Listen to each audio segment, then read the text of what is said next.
მაღალმთიან აჭარაში ლოვანაური პირველი სოფელია, სადაც თურქეთის განვითარებისა და თანამშრომლობის სააგენტო თიკამ სოციალური პროექტი განახორციელა.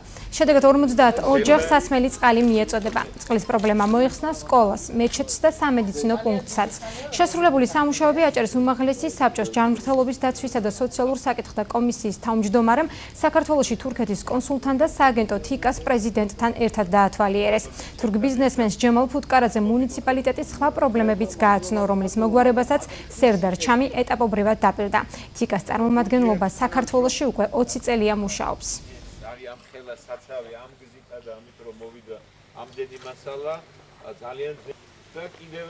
სოფელი ლომანაური განიცდიდა წყლის ნაკლებობას. მოსახლეობის ენთუზიაზმით მოყვანილი იქნა კილომეტრნახევრიდან წყალი, მაგრამ ამ წყალმაც ვერ დააკმაყოფილა ის მოთხოვნები, რა მოთხოვნებით სოფელს გააჩნია. შემოვიდა ჩვენთან ფირმა თიკა, რომელმაც შემოიყვანა წყალი. წყალთან ერთად დიდი პრობლემა არის მთის რეგიონში გზის სარეაბილიტაციო სამუშაოები, ბიუჯეტის საშუალებით, რა თქმა უნდა, ჩვენ გარკვეული სამუშაოების დაფინანსებას ვახერხებთ, მაგრამ ის რაც ვერ ხდება და ბიუჯეტს არ აქვს საშუალება, რომ თიკამ თავისი ქველმოქმედების ფარგლებში განახორციელოს ეს სამუშაოები. 1994-დან ბერი ჩვენ საქართველოში უკვე 20 წელია ვართ და სააგენტო თიკა ქველმოქმედების პროგრამის ფარგლებში სხვადასხვა სოციალურ პროექტებს ვასრულებთ.